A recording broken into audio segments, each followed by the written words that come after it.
បងប្អូនមានសង្កេតឃើញអីនៅក្នុងផ្លែអាឡឹកនេះអត់បងប្អូននេះដុះមកឆ្កុយនេះ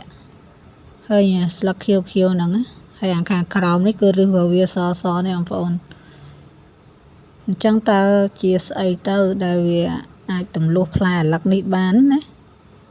ឥឡូវគាត់ចាប់ផ្ដើមពុះផ្លែអាឡឹកហ្នឹងមើលគាត់ឆ្ងល់ថានៅក្នុងអាឡឹកហ្នឹងវាមានស្អីគេបានជាដុះមកនេះដុះមក